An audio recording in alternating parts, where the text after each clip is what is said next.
Le vent glacial du crépuscule balayait les ruelles poussiéreuses du quartier populaire de San Isidro, en périphérie de Puebla. Les maisons modestes, dressées les unes contre les autres, portaient encore les stigmates de la pauvreté, murs de briques rugueux, toits de tôle cabossés, portes closes trop tôt pour résister au froid qui dévalait des collines environnantes. Dans ce décor de silence brisé seulement par les aboiements lointains de quelques chiens et par le craquement du vent, la vie semblait s'éteindre chaque soir avant l'heure, comme si l'obscurité avalait toute chaleur humaine. Maria Elena, emmitouflée dans un vieux châle, referma la barrière grinçante de son petit jardin où ne subsistaient que des fleurs desséchées par le temps.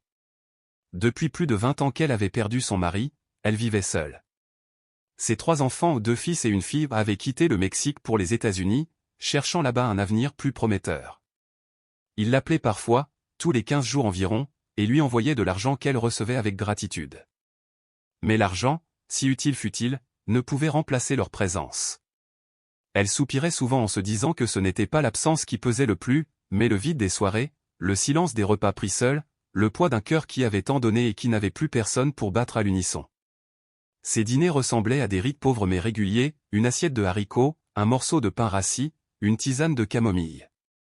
Le seul compagnon fidèle était sa vieille télévision qui grésillait sans fin, déversant les intrigues interminables des feuilletons. C'était une routine rassurante, presque mécanique.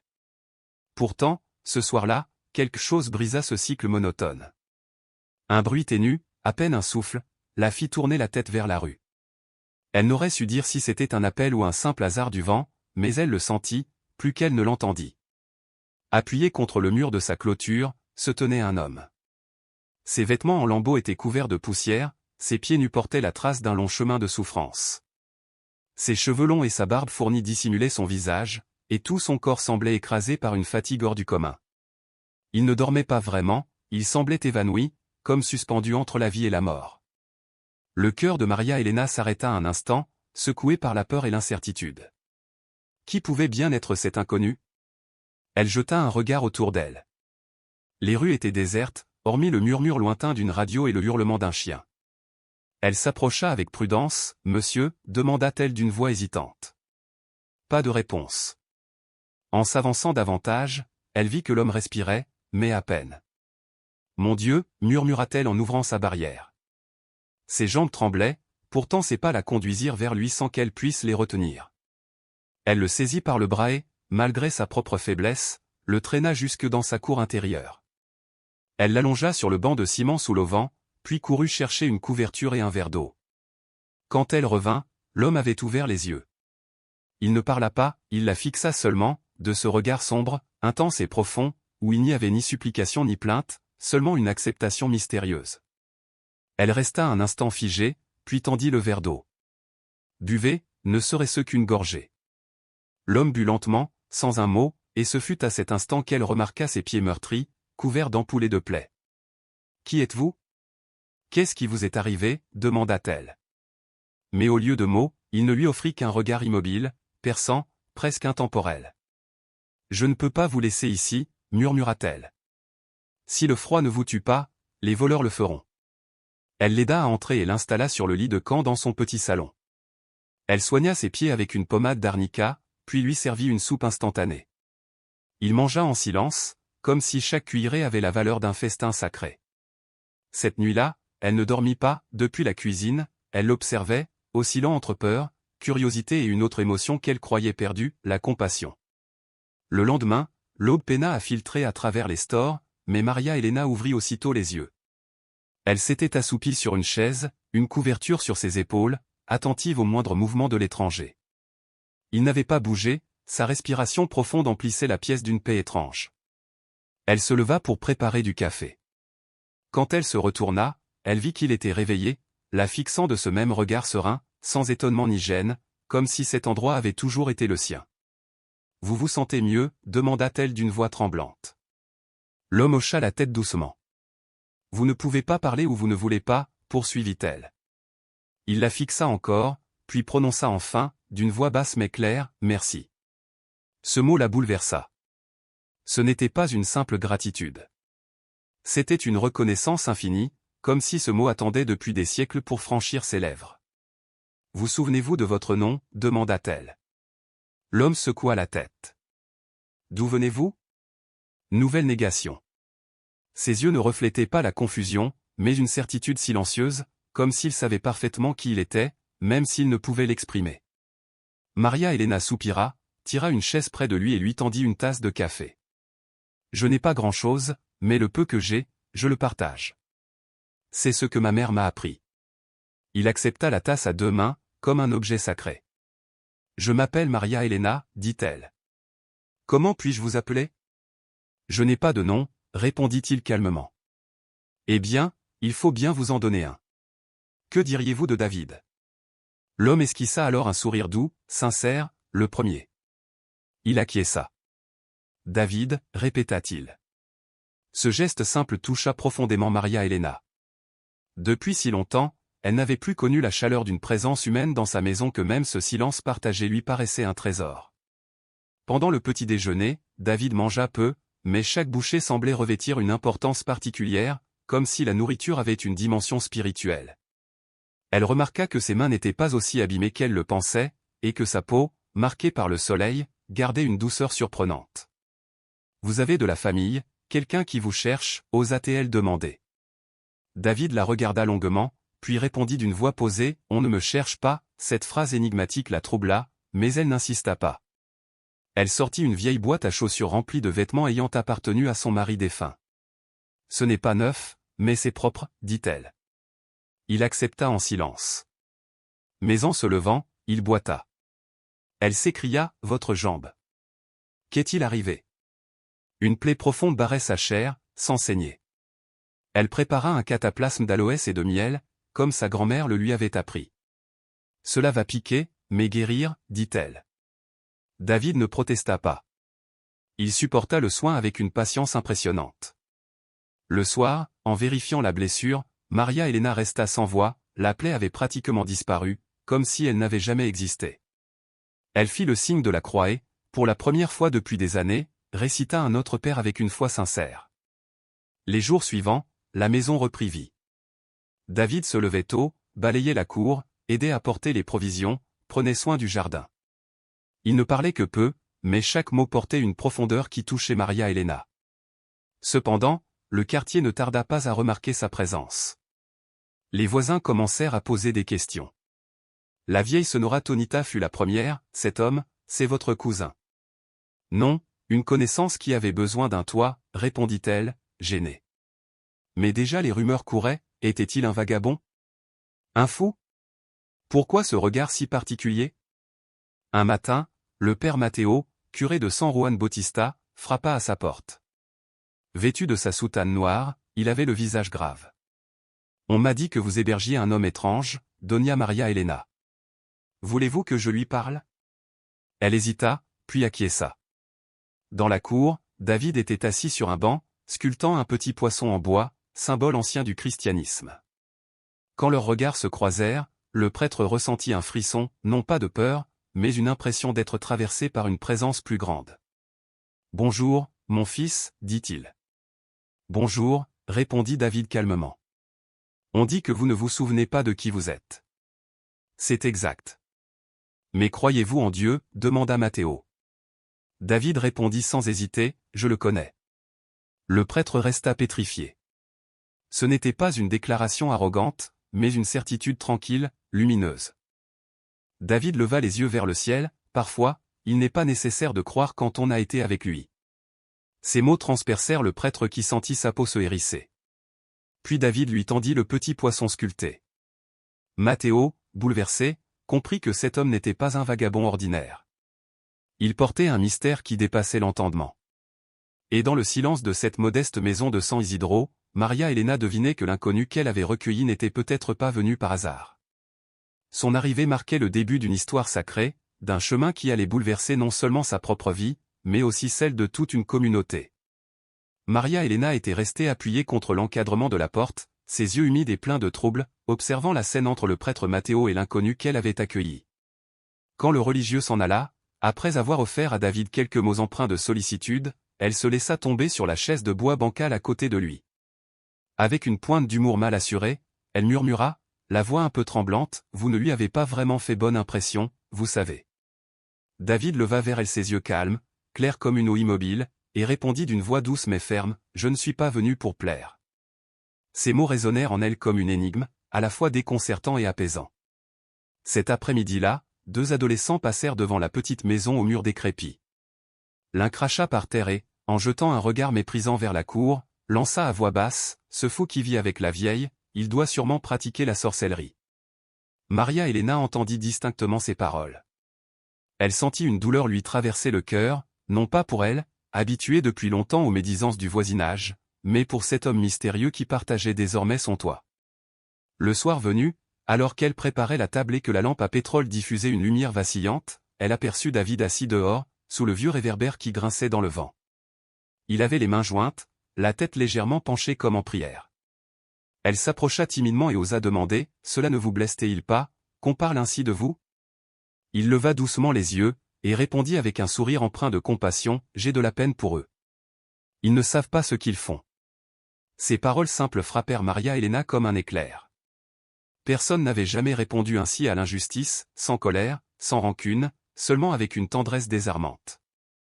Et à cet instant, sans comprendre pourquoi, elle commença à pressentir que cet homme n'était pas un simple étranger, mais quelqu'un que le monde ne saurait jamais vraiment saisir.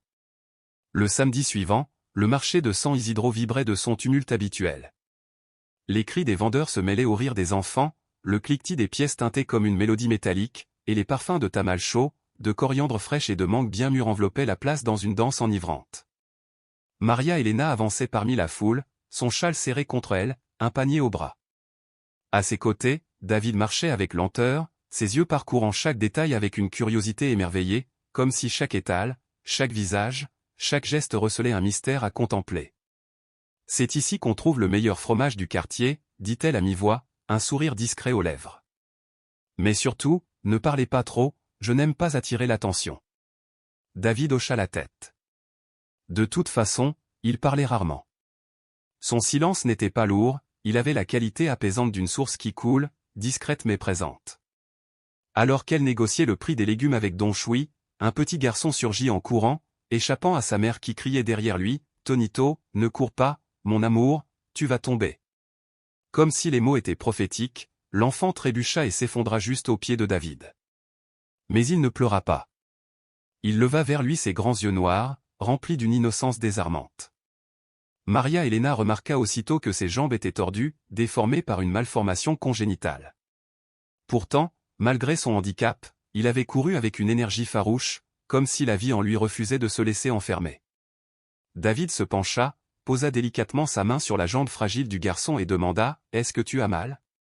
L'enfant répondit avec une candeur désarmante, « Parfois. » Autour d'eux, le vacarme du marché sembla se suspendre, comme si l'air lui-même retenait son souffle. D'un geste qui ressemblait à une caresse, David effleura les 2 jambes de l'enfant, puis leva vers lui un regard lumineux et dit, « Lève-toi, si tu veux. » Tonito hésita, « Je ne peux pas », alors David ajouta simplement, « Aujourd'hui, tu peux. » Le garçon posa ses mains au sol, se redressa lentement, puis fit un pas, tremblant. Un autre, plus assuré. Puis un troisième. Et soudain, il se mit à courir, ses jambes droites comme jamais auparavant. « Maman !» cria-t-il, « Je marche, je n'ai plus mal. » Sa mère s'écroula à genoux, sanglotant, serrant son fils contre elle dans une étreinte bouleversante. Une foule s'amassa, les regards s'emplirent d'étonnement, certains murmurant « Miracle », d'autres chuchotant qu'il l'avait guéri. David resta silencieux, saisit simplement le sac de provisions et fit signe à Maria Elena de rentrer. De retour à la maison, Maria Elena ferma la porte avec des mains tremblantes. Son cœur battait à rompre sa poitrine. Que était-ce que cela? Comment avez-vous fait? David répondit d'une voix tranquille, « Je n'ai rien fait. J'ai seulement vu ce qui n'allait pas et je l'ai laissé partir. » Elle le regarda, interdite. « Êtes-vous médecin? » Il secoua la tête. « Non. » Alors comment? Parfois, ce qui fait souffrir n'est pas physique. Parfois, cela a juste besoin d'amour. Ces paroles résonnèrent en elle toute la nuit, mêlées à l'image de l'enfant courant vers sa mère, aux larmes de cette femme bouleversée, au silence du marché suspendu comme un instant hors du temps. Elle savait désormais qu'une graine s'était réveillée en elle, une fois endormie depuis trop d'années. Le soir même, on frappa à la porte. 3 coups insistants. Les parents de Tonito se tenaient là, l'enfant dans les bras, les yeux pleins de gratitude. Il voulait remercier David, comprendre. Mais lui les accueillit avec une simplicité désarmante, les étreignit et dit seulement, il était déjà guéri. Il avait juste besoin de se souvenir comment marcher. Dès le lendemain, la nouvelle s'était répandue comme un feu de paille. À l'épicerie du coin, on chuchotait qu'un saint vivait chez la Sonora Maria Elena. Certains affirmaient avoir été témoins d'un miracle authentique, d'autres parlaient de mensonges, de suggestions, de mise en scène. Mais tous en parlaient. Le quartier tout entier vibrait désormais d'un murmure nouveau, qui n'était plus celui du prix des haricots ou de la pluie des collines, mais celui de l'homme aux mains qui guérissent. Maria Elena tentait de garder sa routine, se levant tôt, balayant la cour, préparant son café. David, lui, restait le même, silencieux, attentif, réparant une chaise ou arrosant les plantes avec la même humilité que s'il n'avait jamais bouleversé la vie d'un enfant. Mais les regards avaient changé. Chaque passant s'arrêtait, certains avec une lueur d'espoir, d'autres avec une méfiance inquiète. Un matin, Lupita, la jeune voisine, se présenta, en larmes, son bébé dans les bras. Ses yeux gonflés trahissaient des nuits de détresse. « Puis-je entrer » demanda-t-elle d'une voix brisée. « Bien sûr, mon enfant » répondit Maria Elena en l'attirant contre elle.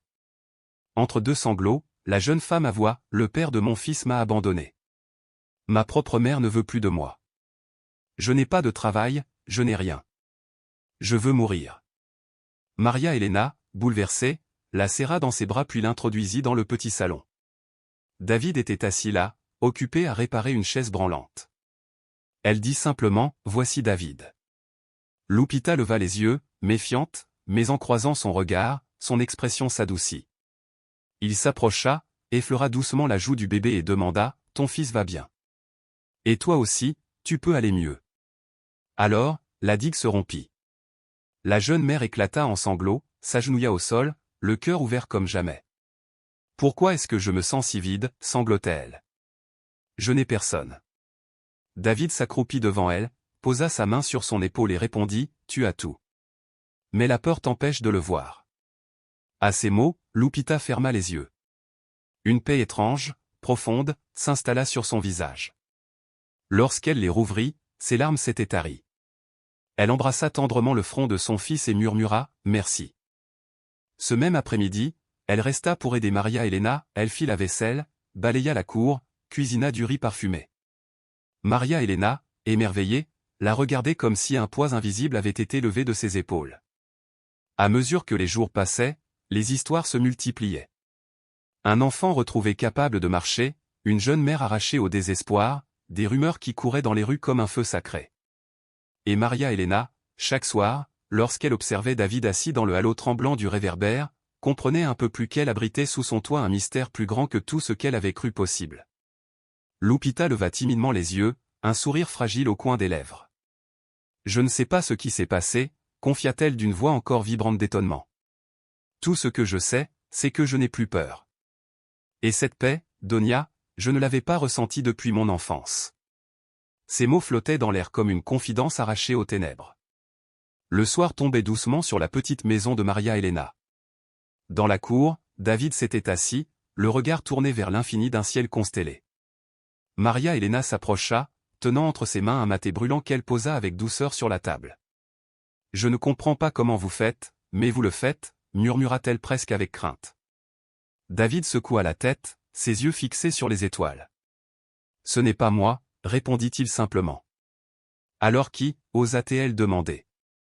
Mais il ne répondit pas. Il ferma les paupières, comme s'il tendait l'oreille vers une mélodie que lui seul pouvait entendre. Elle resta auprès de lui, dans un silence qui n'était ni lourd ni gênant, mais rempli d'une mystérieuse densité. L'air portait l'odeur de la terre humide, et les bruits de la ville semblaient se perdre dans un horizon lointain, effacé par la quiétude. Après un moment, Maria Elena osa briser le silence. « Avant que vous n'arriviez, je ne parlais à personne, seulement à la télévision. Mes jambes me faisaient souffrir, mon dos était lourd, et même mon âme semblait s'être desséchée. Mais depuis que vous êtes ici, je ne sais pas ce qui m'arrive, j'éprouve de nouveau du plaisir à cuisiner, à m'occuper de la maison. » David sourit doucement, sans éclat mais avec une vérité désarmante. « Quand on donne de l'amour, dit-il, il revient toujours sous des formes inattendues. » Cette nuit-là, Lupita dormit dans la chambre vide, autrefois occupée par l'un des fils de Maria Elena. Le bébé reposait paisiblement, respirant dans l'innocence absolue des nourrissons. Maria Elena, assise sur le bord de son lit, contemplait cette étrange transformation. Elle comprit que ce qui se passait ne relevait pas seulement de guérison physique ou d'événements visibles. C'était quelque chose de plus profond, une vérité silencieuse qui s'infusait dans les gestes les plus simples, dans les regards, dans la présence même de David. Elle sentait en elle une résonance inexplicable, comme si la vérité n'avait plus besoin de mots pour exister. Peu à peu, une certitude se forma dans son cœur, cet homme n'était pas entré dans sa vie par hasard. Les nuits commencèrent à être habitées de songes troublants. Maria Elena se réveillait en sueur, le cœur battant, avec des phrases résonnant dans son esprit comme des échos venus d'un autre temps. Dans l'un de ses rêves, elle se retrouva devant une longue table en bois rustique, entourée de visages humbles et marqués par la vie. Au centre, un homme rompait le pain. Lorsqu'elle leva les yeux, ce fut David qu'elle vit accomplir ce geste. Elle se réveilla en sursaut, le cœur affolé. Ce n'était qu'un rêve, tenta-t-elle de se rassurer. Mais au fond d'elle-même, elle savait que celui-ci n'était pas comme les autres. À l'aube, suivant sa routine, elle prépara le café. En sortant dans la cour, elle aperçut David déjà installé, le regard perdu dans le ciel. « Vous avez bien dormi ?» demanda-t-elle d'un ton qu'elle voulait calme. Sans tourner la tête vers elle, il répondit « J'ai vu la même table que vous. » Le bruit sec de la tasse qu'elle laissa tomber sur le sol résonna comme une déchirure dans le silence du matin. « Quoi ? Qu'avez-vous dit ?» David tourna alors ses yeux vers elle, emplis de tendresse. Ce n'était pas qu'un rêve. Ses jambes vacillèrent, ses mains tremblaient. Elle s'assit, bouleversée, incapable d'articuler un mot. « Que êtes-vous » demanda-t-elle enfin dans un souffle. Mais David ne répondit pas. Ce jour-là, Maria Elena resta enfermée chez elle, agitée, perdue. Elle parcourut les pièces comme une âme en peine, caressa les vieilles photos de ses enfants, et se mit à parler seule, cherchant un sens à ce qui l'assaillait. Dans son désarroi, elle décida d'appeler Gloria, sa fille qui vivait à Dallas. « Maman ? Quel miracle que tu appelles » s'exclama Gloria, surprise. « J'ai besoin de te parler » répondit Maria Elena d'une voix tremblante. Elle raconta alors comment elle avait accueilli un inconnu, comment les gens murmuraient qu'il guérissait, comment elle-même ressentait une paix étrange, mais aussi une peur sourde. Gloria s'inquiéta aussitôt. « Maman, fais attention. Ce n'est pas un charlatan, j'espère ? Tu sais comment fonctionnent les sectes ?» Maria Elena secoua la tête, bien qu'invisible à sa fille. « Ce n'est pas ça. Il ne demande rien, il ne parle presque pas. Il est juste là. Mais quand tu le regardes, quelque chose change en toi. » Gloria insista, « Ne te laisse pas manipuler. Cet homme pourrait jouer avec ton esprit. Et s'il te fait du mal ?» Pour la première fois, Maria Elena sentit le doute s'insinuer en elle. Gloria proposa, « Je vais t'envoyer de l'argent pour que tu l'emmènes voir un médecin. Mais il ne peut pas rester chez toi. » « Je n'ai pas besoin d'argent, » soupira la mère, le cœur serré. « Je voulais juste te parler. » Gloria insista encore, « Maman, au Mexique on ne sait jamais qui entre chez soi. Fais attention. » La conversation s'acheva brutalement, laissant Maria Elena dévastée. Elle se rendit alors dans la chambre où David lisait. Entre ses mains reposait un vieux carnet. « Vous lisez la Bible » demanda-t-elle. David secoua doucement la tête et lui montra la couverture. « Non. C'est l'un de tes carnets. Tu y avais noté les recettes de ta mère. » Elle le prit, stupéfaite. Elle ne l'avait pas vu depuis plus de 10 ans. David sourit, « J'y ai trouvé plus que des recettes. Il y a aussi des prières, des fragments de ton cœur. » Maria Elena serra le carnet contre sa poitrine, bouleversée. « Ma fille pense que vous êtes fou ou que vous me manipulez » avoua-t-elle dans un souffle. « Et vous, qu'en pensez-vous » demanda David. Elle secoua la tête. « Je ne sais plus rien. On m'a appris à ne croire qu'en ce qui peut être prouvé.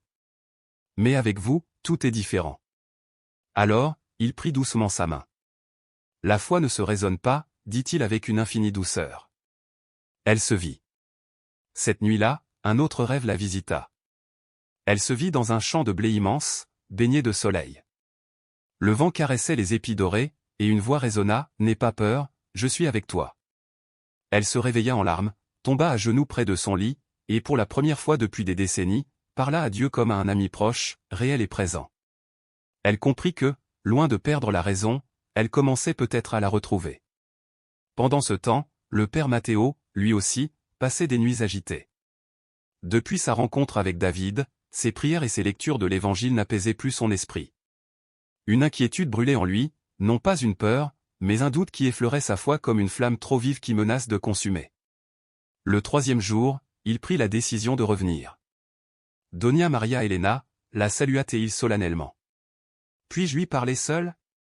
Elle acquiesça, même si son cœur battait plus fort. David était dans la cour, balayant calmement les feuilles tombées du goyavier. En voyant le prêtre, il posa le balai. « Père Matteo, dit-il simplement. David, si tel est votre nom, j'ai besoin de réponse. » Le vent souleva un peu de poussière, comme pour marquer le silence qui s'installa. « Qui êtes-vous vraiment? Pourquoi guérissez-vous? Pourquoi parlez-vous comme si vous connaissiez Dieu personnellement? » David soutint son regard sans ciller. « Parce que je le connais. » Ces mots frappèrent le prêtre comme un coup de tonnerre. « Ce n'est pas possible, s'écria-t-il, la voix tremblante. La foi se fonde sur la croyance sans voir, et vous, vous montrez trop. Vous semez le trouble. » David répondit avec une sérénité désarmante, la foi se révèle aussi dans la compassion, dans l'humilité, dans l'amour inconditionnel. Alors pourquoi ici? Pourquoi maintenant? Parce qu'ici on en a besoin. Et parce que le moment, c'est toujours maintenant. Le père Matteo l'observait attentivement. Chaque mot prononcé par David n'était pas une justification mais une offrande, un témoignage. Il ne cherchait pas à convaincre, mais à livrer ce qu'il portait dans son âme. « Avez-vous lu les Écritures » demanda le prêtre, presque sur la défensive. « Je les ai vécues » répondit David calmement. Un frisson parcourut l'échine du religieux. Cela ressemble à un blasphème, ou à de la mémoire. Il sortit alors de sa soutane un petit crucifix et le leva. « Que voyez-vous ici » David contempla longuement l'objet, son regard s'assombrissant puis s'illuminant. « Je vois de la douleur, dit-il enfin, mais aussi de l'espoir. Je vois la trahison, et le pardon. » Dans la pénombre de la petite pièce, le père Matteo rangea lentement le crucifix qu'il tenait encore dans ses mains tremblantes. Sa respiration saccadée trahissait une lutte intérieure qui le consumait. Ses yeux fixaient David avec une intensité presque douloureuse. « Savez-vous seulement ce que vous venez de dire » demanda-t-il d'une voix où vibrait à la fois le doute, la crainte et l'émerveillement. Mais David ne détourna pas le regard, il répondit avec une assurance sereine, « Oui, je le sais. » Le prêtre, bouleversé, insista, « Et vous n'avez pas peur d'être traité d'imposteur, de charlatan, de fou ?» Un silence dense, presque palpable, suivit. Puis David, d'un ton calme et ferme, déclara, « Je n'ai pas peur. Ceux qui aiment n'ont pas peur. » Le silence qui enveloppa alors la pièce devint une mer profonde, interrompue seulement par le chant lointain des oiseaux dans les arbres. Matteo baissa la voix comme s'il confiait un secret, « La nuit dernière, j'ai rêvé d'une plage. Un homme marchait pieds nus sur le sable, laissant derrière lui des empreintes que la mer effaçait aussitôt. Quand je me suis approché de lui, il s'est tourné vers moi, et il avait vos yeux. » David resta immobile, silencieux, le regard posé sur le prêtre. « Mais qui êtes-vous donc » murmura Matteo, la voix tremblante. David répondit simplement, « Je suis ce que vous avez attendu toute votre vie sans même le savoir. » Sous le poids de ces mots, le prêtre chancela, vacilla comme si le sol s'était dérobé sous lui. Maria Elena, qui observait discrètement depuis l'intérieur, accourut pour le soutenir. « Père, ça va » demanda-t-elle avec inquiétude. « Oui, oui, j'ai seulement besoin de m'asseoir » souffla-t-il. Ils entrèrent tous les trois dans la maison. David servit un verre d'eau qu'il tendit au prêtre. Matteo but lentement, comme s'il voulait avaler une vérité trop grande pour lui. « Je ne suis pas préparé à cela » murmura-t-il enfin. David répondit d'une voix douce, « Personne ne l'est. Mais l'âme, elle, reconnaît avant l'esprit. » Longtemps, Matteo resta silencieux, contemplant ses mains comme si elles ne lui appartenaient plus, comme si elles portaient un mystère nouveau. Quand enfin il se leva, ses yeux brillaient de larmes. « Je reviendrai, je serai là » promit David. Ce jour-là, le prêtre n'alla pas dire la messe. Il s'enferma dans la sacristie, ouvrit les vieux textes qu'il gardait précieusement depuis des années, et relut chaque ligne comme pour la première fois. Les prophéties, les paroles des évangélistes, les signes accumulés au fil des siècles, quelque chose d'impossible à expliquer, concordaient. Une bataille muette naissait en lui, la raison, qui avait guidé sa vie entière, affrontait une foi nouvelle, brûlante, qui demandait désormais à prendre cher. Cette nuit-là, un voile de brouillard recouvrit tout le quartier de San Isidro. L'air sentait la terre humide, les lampadaires vacillaient comme si une présence invisible rôdait. Maria Elena venait de fermer la porte quand un bruit sourd résonna à la barrière. Inquiète, elle sortit, craignant quelque ivrogne, mais la scène qu'elle découvrit glaça son sang, 3 jeunes encapuchonnés s'acharnaient sur le cadenas. L'un brandissait une pierre. À l'intérieur, David se leva calmement de son lit de camp et se dirigea vers l'entrée. « Qu'est-ce que vous voulez » cria Maria Elena depuis la fenêtre. « Sors, sale sorcier » hurla l'un des jeunes. « On en a marre de vos histoires, vous vous mêlez de ce que vous ne comprenez pas » ajouta un autre. « Ce n'est pas une église, c'est de la sorcellerie. » David s'avança jusqu'à la barrière. Il ne leva pas la voix, ne fit aucun geste brusque. Il se contenta de les regarder, et lorsqu'il parla, son ton doux résonna pourtant comme un tonnerre dans la nuit, « Vous ne savez pas ce que vous faites. » Les 3 garçons se figèrent. Celui qui tenait la pierre la laissa tomber, sonné par une force qu'il ne comprenait pas. L'un recula d'un pas, hésitant. Le 3e, plus jeune, leva néanmoins son poing tremblant de rage, « Tu te prends pour qui » David répondit doucement, « Je suis quelqu'un qui connaît ta douleur. Celle des coups de ton père, celle de ta mère qui n'est jamais revenue. Celle des nuits où tu as souhaité que tout s'arrête. » Les yeux du jeune s'écarquillèrent, puis s'emplirent de larmes. Son poing retomba. Ses genoux cédèrent et il s'effondra en sanglots au milieu de la rue. Ses camarades, désemparés, tentaient de le relever, « Viens, mec !» Mais il ne bougeait pas, pleurant comme un enfant. Maria Elena ouvrit alors la porte. David sortit, s'accroupit à côté du garçon, posa une main délicate sur son épaule, « Tu n'es pas seul. » Le jeune acquiesça, secoué de larmes. « Pardon, je ne voulais pas. » David murmura, « Je sais. » Les 2 autres s'enfuirent, effrayés, laissant leur ami à genoux. David aida le garçon à se relever et l'accompagna jusqu'au trottoir. Maria Elena lui apporta un verre d'eau qu'il but en silence avant de s'éloigner, sans se retourner. Elle demanda alors à David, « Pourquoi ne vous êtes-vous pas défendu ? Il aurait pu vous frapper. » Il répondit, « La violence ne se guérit pas avec plus de violence. » Ce n'était pas de la faiblesse, c'était de la compassion. Et Maria Elena comprit qu'elle venait d'être témoin d'un miracle discret mais bouleversant. La rumeur courut comme une traînée de poudre dans tout San Isidro. On racontait qu'un jeune s'était effondré en larmes devant l'étranger hébergé par Maria Elena, comme exorcisé, et que cet homme avait lu dans son âme sans prononcer de menace. Pour la première fois, la peur qui entourait David se teinta non seulement de sarcasme, mais aussi d'un respect muet, d'une étrange révérence. Maria Elena ne trouva pas le sommeil. Elle marchait dans la maison, essayant de comprendre ce à quoi elle avait assisté. Ce n'était pas seulement un geste de bonté. C'était comme si David avait pénétré le cœur du garçon et y avait guéri une blessure invisible. Le lendemain matin, elle découvrit, posé sur la barrière, un sac de pain et une note, « Merci de ne pas nous avoir abandonnés. » David lut la lettre en silence et la glissa ensuite dans le carnet de recettes de la vieille femme. « Et maintenant, que ferez-vous » demanda Maria Elena. « Je continuerai. Et s'ils reviennent, ils ne reviendront pas comme avant. » Elle savait qu'il disait vrai. Cette nuit-là, quelque chose s'était brisé dans le quartier, non pas un mur de peur, mais une fissure par laquelle commençait à jaillir une lumière nouvelle, fragile mais réelle. Le lendemain, le soleil se leva avec éclat, comme s'il voulait chasser les dernières ombres de la nuit. Mais nul ne put effacer la rumeur qui déjà embrasait tout San Isidro, l'homme qui guérissait par le regard, celui qui faisait pleurer les violents, celui qui voyait l'âme. En milieu de matinée, une camionnette blanche portant le logo d'une chaîne locale se gara devant la maison de Maria Elena. 2 jeunes journalistes en descendirent, caméra et micro à la main, excités par l'exclusivité. « Bonjour » cria l'un d'eux. « Nous venons de la chaîne 9. Est-ce bien ici que vit l'homme du miracle ?» Maria Elena sortit, son châle serré sur ses épaules, les sourcils froncés, « Qui vous a dit cela ?»« Madame, tout le quartier en parle. Est-il vrai qu'il a guéri un enfant et transformé un voleur en croyant ? Nous voulons filmer une interview exclusive. » « Vous ne filmerez rien ici. C'est une maison, pas un cirque, répondit-elle sèchement. David apparut derrière elle, calme, les mains dans les poches. La journaliste s'approcha avec son micro, « C'est vous ?» David hocha la tête. Nous pouvons vous poser quelques questions. Seulement si vous m'écoutez, répondit-il. Il fixa la caméra, son regard pénétrant au-delà de l'objectif, je ne suis pas venu pour être vu. Je suis venu pour écouter.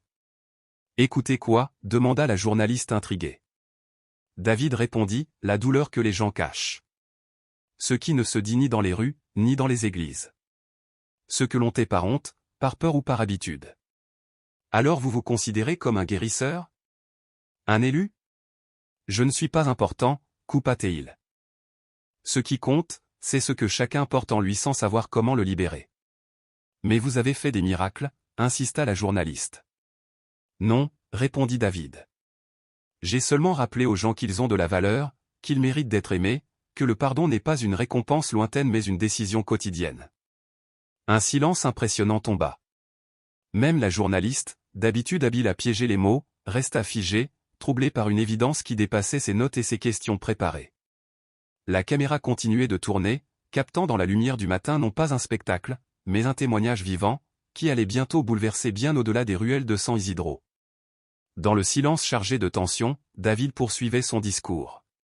Ses paroles n'étaient pas celles d'un orateur cherchant l'applaudissement ou l'effet d'un spectacle, mais celles d'un homme dont chaque respiration portait le poids d'une vérité profondément vécue. Le caméraman, sans qu'on le lui demande, abaissa lentement sa caméra. Il avait compris que ce qu'il se passait ne pouvait pas être enfermé dans un simple cadre vidéo. C'était une rencontre, un moment de vérité nue, trop fragile et trop puissant pour être réduit à une séquence d'images. David fit un pas en avant, son regard embrassant la journaliste, l'équipe technique et, à travers eux, le monde invisible des spectateurs qui allaient bientôt entendre ses paroles. Sa voix, grave mais douce, résonna comme une cloche qui brise le brouillard, ce monde est blessé. Non pas par manque de technologie, ni par ignorance des sciences, mais par un déficit immense de compassion. La compassion ne s'apprend pas dans les manuels, elle ne se programme pas comme un logiciel, elle se vit, elle se partage, elle se transmet de cœur à cœur. La journaliste, troublée, osa demander, « Avez-vous un message pour ceux qui vous regardent ?» David sourit légèrement et répondit, « Oui. » Recommencez à vous regarder dans les yeux. Demandez vraiment, sincèrement, à l'autre, « Comment vas-tu » Et surtout, écoutez la réponse. Pas pour juger, pas pour conseiller, mais pour accueillir. Aimer sans condition. Pardonnez même lorsque l'autre ne le mérite pas pardonner, non pas parce que celui qui vous a blessé est digne de ce pardon, mais parce que votre âme a besoin de cette libération. Un silence dense suivit ces paroles. Les yeux de la journaliste s'embuèrent. Le caméraman, croyant être discret, essuya une larme sur sa joue. D'une voix tremblante, elle conclut l'entretien, « Merci, monsieur David. » Il répondit simplement, « Merci à vous d'avoir écouté. » Les journalistes quittèrent les lieux, incapables de filmer davantage, car tout avait déjà été dit. Maria Elena referma la barrière de son jardin avec des mains tremblantes.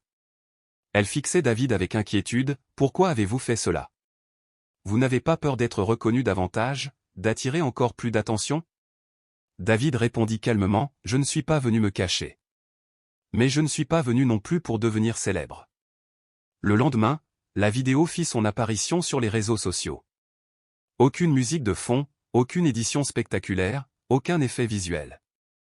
C'était seulement un homme, seul, face à une caméra. Mais dans ses mots, dans le timbre de sa voix, quelque chose brisait l'écran et traversait les cœurs. En l'espace d'une heure, des milliers de personnes l'avaient partagé. Certains commentaient en l'appelant prophète, d'autres le qualifiaient de fou charismatique.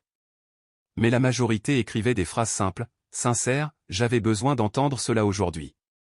Merci de m'avoir rappelé que je ne suis pas seul », ou encore, « J'ai pleuré sans comprendre pourquoi. » Sans l'avoir cherché, David avait touché des milliers d'âmes.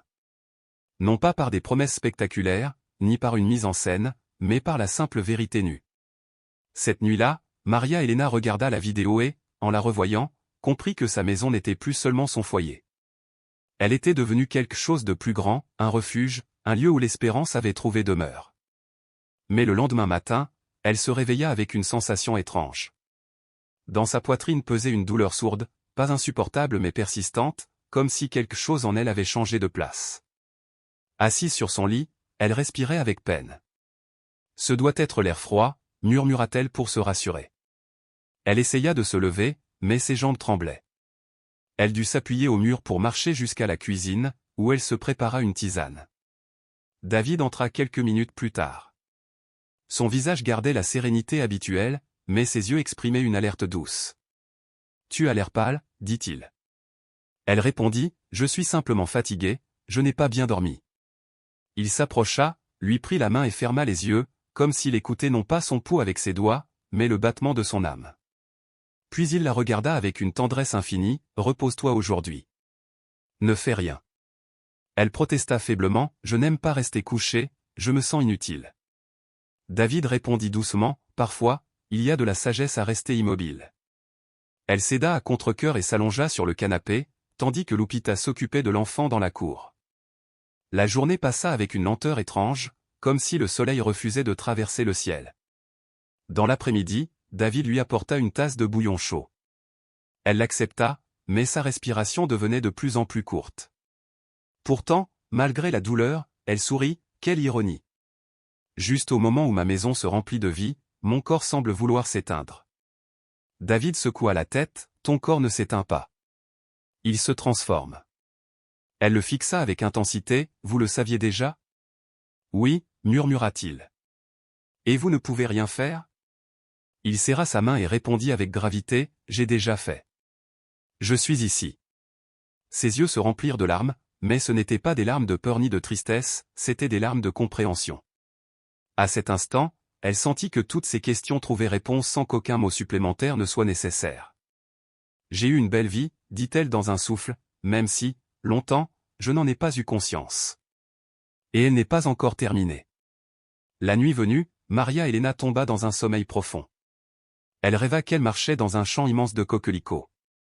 Le soleil caressait sa peau, l'air était pur et remplissait ses poumons avec une légèreté oubliée.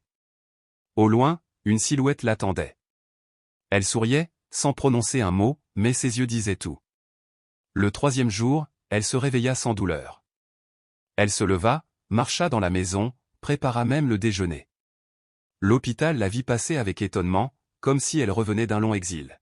« Vous vous sentez bien » demanda Lupita, stupéfaite. « Mieux que jamais » répondit-elle. David, silencieux, observait depuis le coin de la pièce. « C'est un miracle » s'exclama Lupita. « Non » répondit Maria Elena avec un sourire paisible, « c'est un cadeau. » La nouvelle se répandit rapidement. La femme que tout le quartier croyait gravement malade revenait à la vie comme si rien ne s'était passé. Les voisins affluèrent, certains par curiosité, d'autres par respect.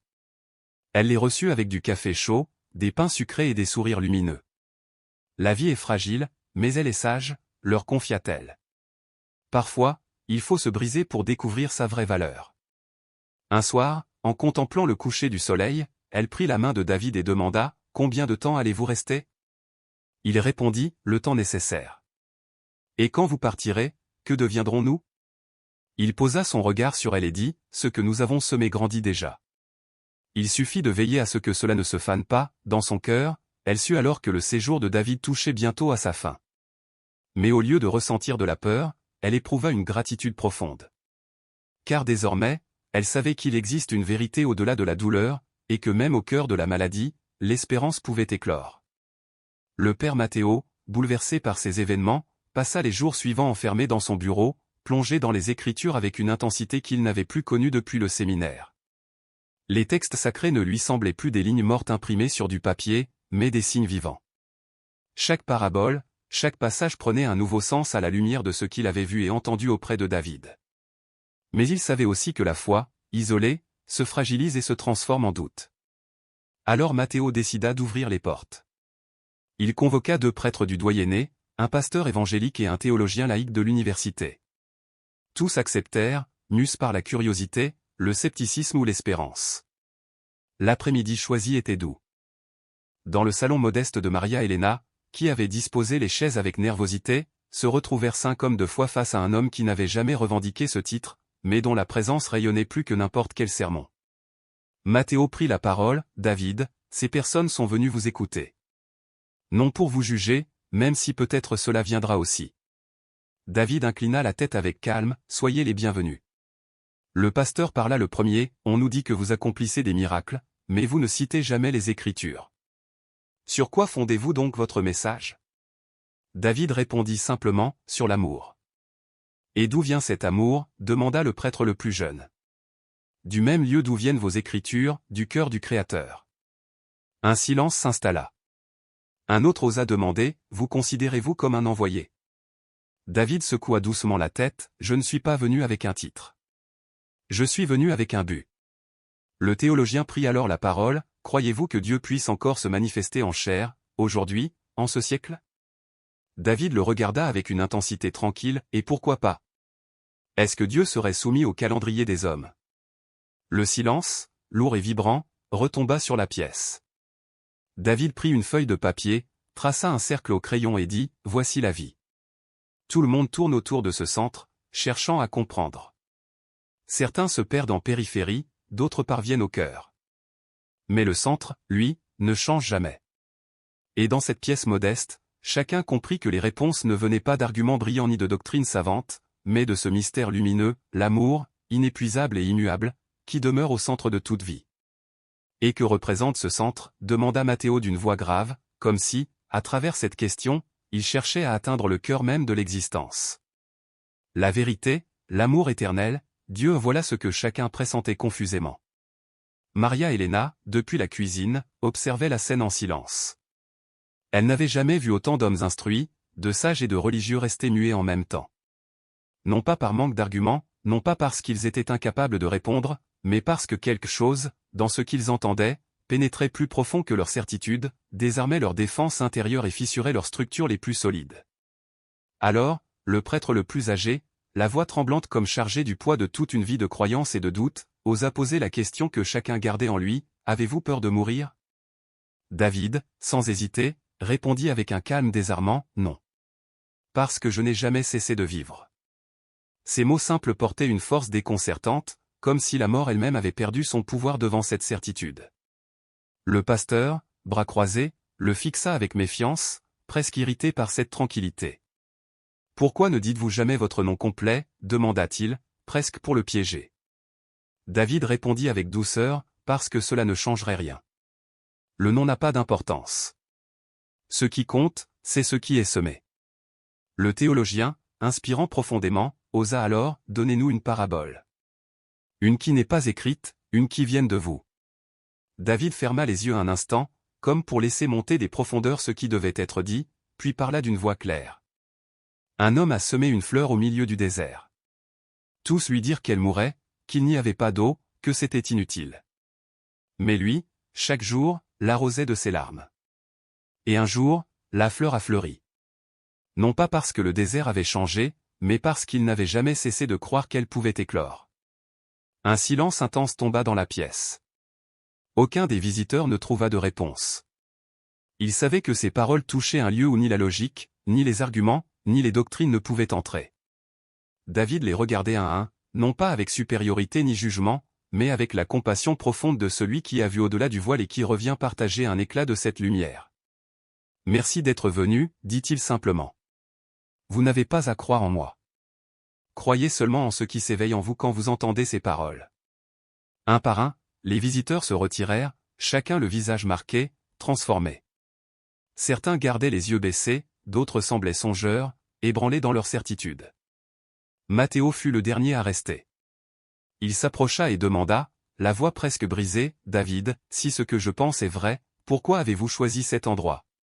David sourit, « Parce qu'ici, on m'a ouvert la porte. » Le prêtre baissa les yeux, ému. « Et moi, que dois-je faire ?» murmura-t-il. David le fixa avec bienveillance, « N'aie pas peur d'enseigner ce que toi aussi tu apprends. » Cette nuit-là, Matthéo écrivit dans son journal des mots qu'il n'avait jamais osé tracer auparavant, peut-être que, sans le savoir, j'ai parlé aujourd'hui avec celui pour qui j'ai donné toute ma vie. Mais le calme fut de courte durée. Après la visite des religieux, d'autres commencèrent à arriver.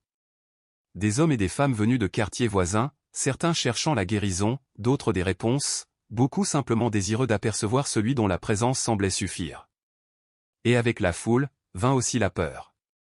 Un matin, au coin des rues, apparut un groupe de fanatiques vêtus de tuniques sombres, brandissant des banderoles griffonnées à la main. Leurs cris fendaient l'air, « Faux prophète ! Seul le Christ sauve. Ne vous laissez pas tromper par un imposteur. » Le lendemain, Maria Elena sortit pour balayer le trottoir.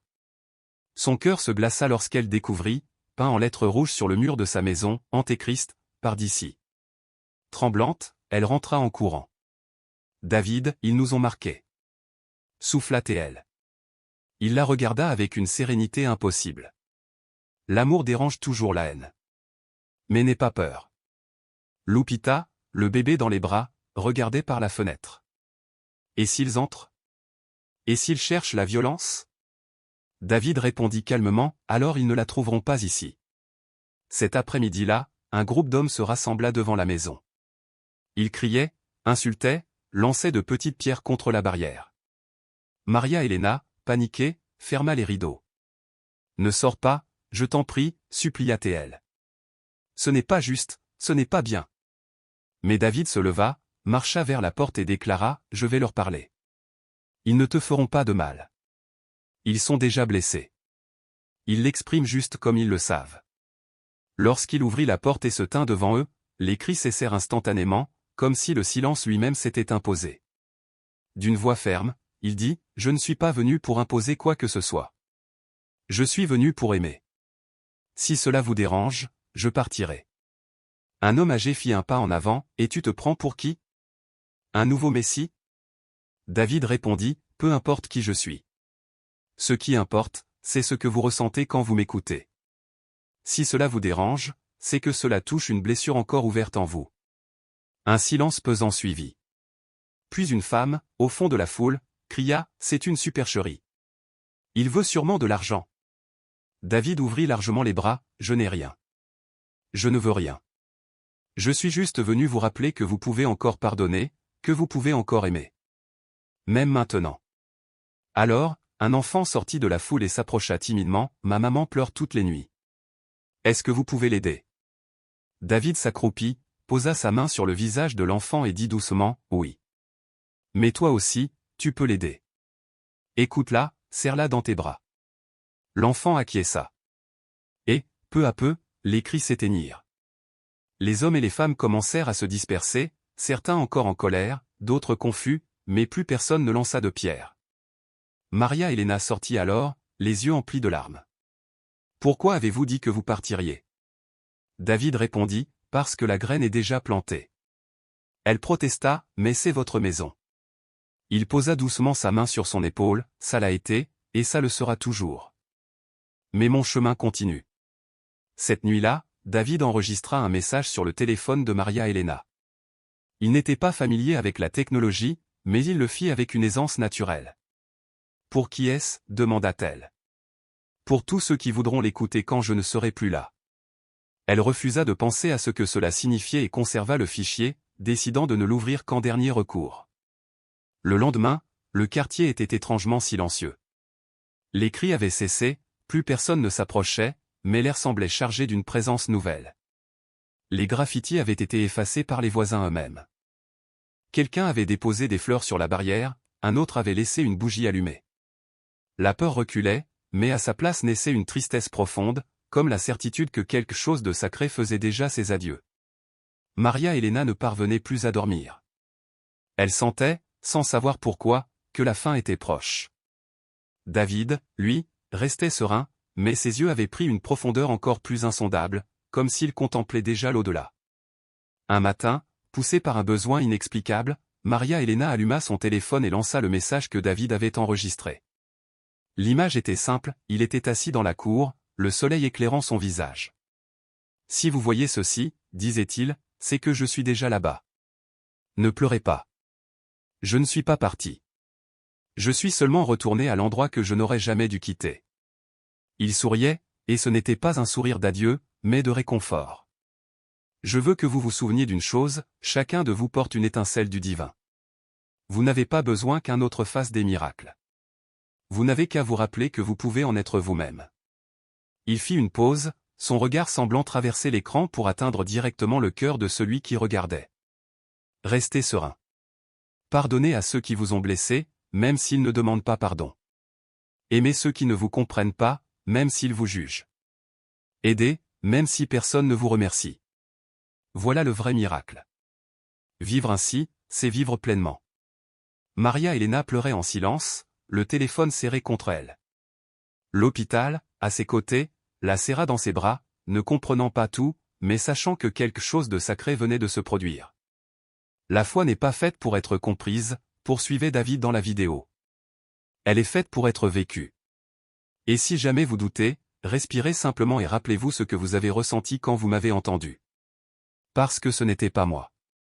C'était vous. Ce fut une phrase simple qui mit fin au message de David, « Je suis dans chaque acte d'amour ».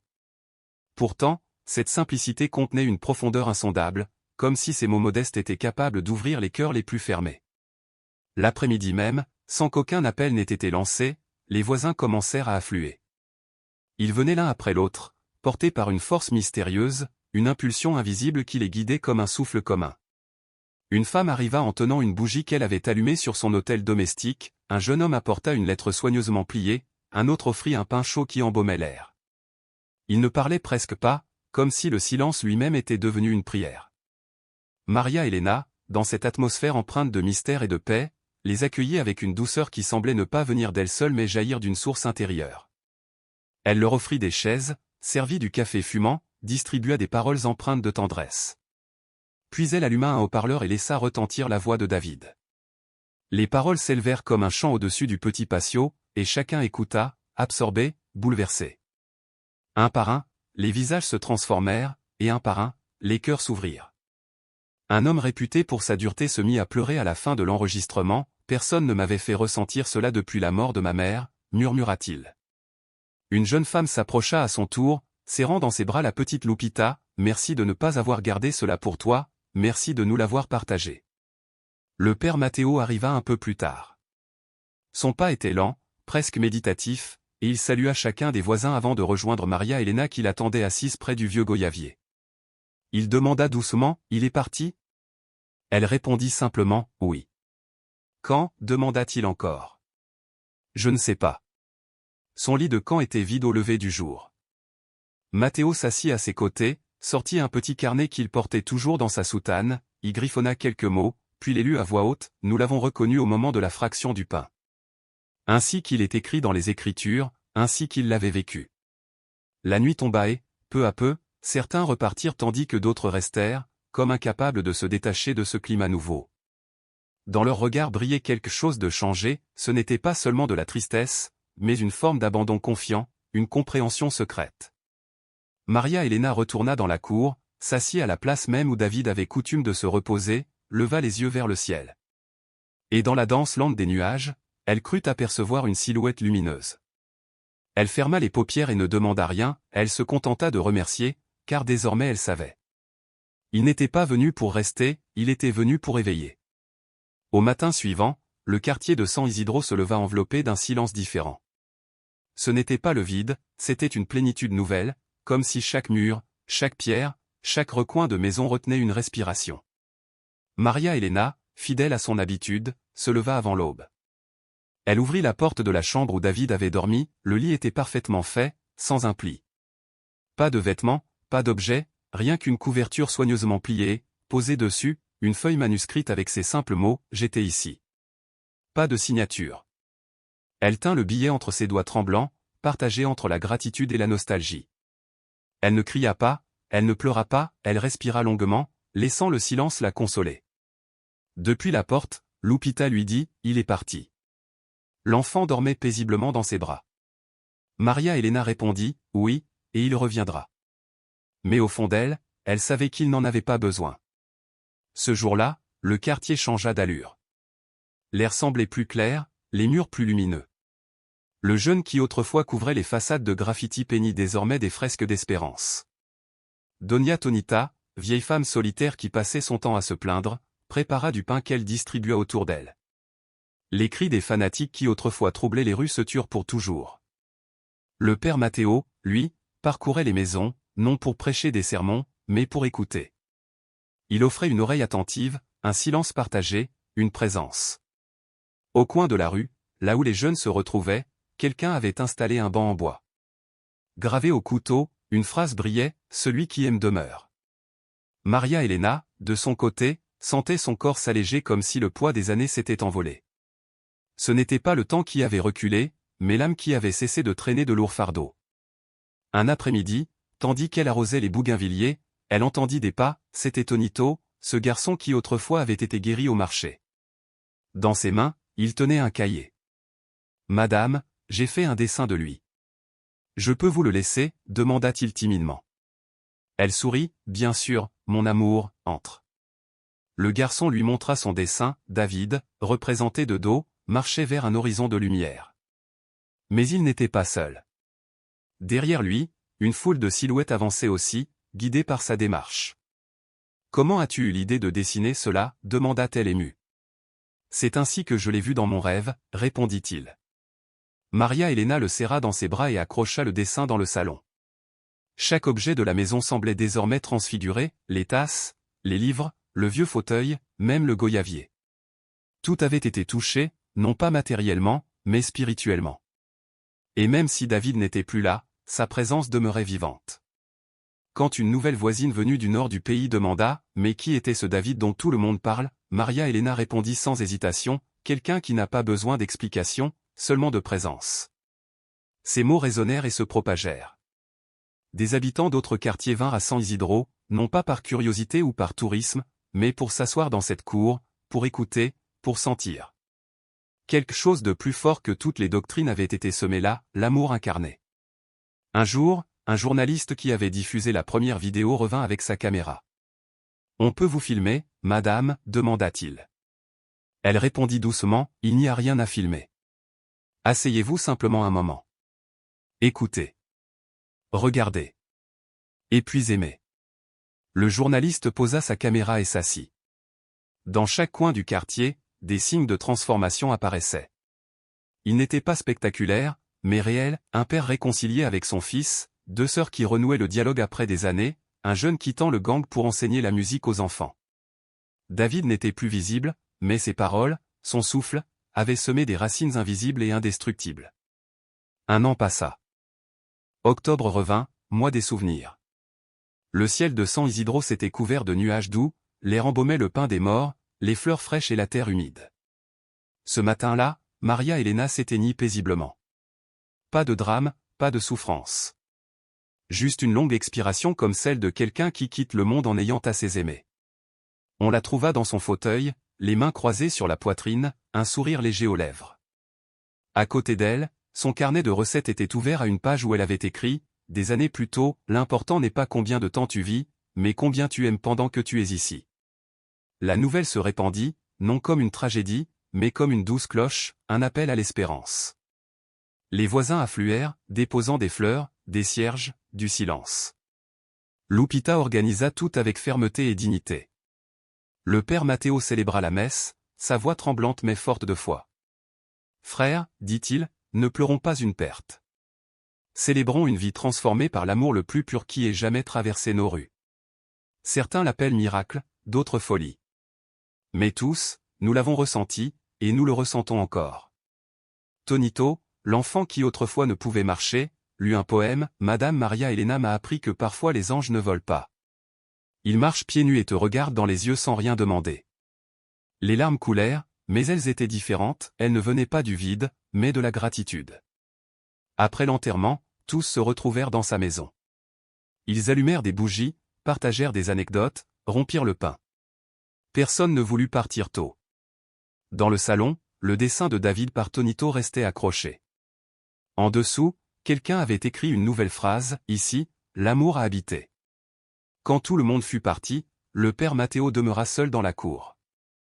Le goyavier avait encore grandi. Il s'assit sur le petit banc, ferma les yeux et murmura, « Je ne sais pas si tu étais celui que je crois, mais je sais que tu étais nécessaire, et cela suffit. » Puis il ouvrit son carnet, y inscrivit une ultime phrase, « Nous l'avons reconnu au moment de la fraction du pain, et il est parti en paix. » Ainsi se scella l'histoire de David et de Maria Elena, non dans le bruit d'un miracle spectaculaire, mais dans la simplicité des gestes d'amour qui avaient transformé un quartier, une communauté, et bien plus encore. Ceux qui avaient vu, ceux qui avaient entendu, savaient désormais que l'invisible est aussi réel que la chair et le sang.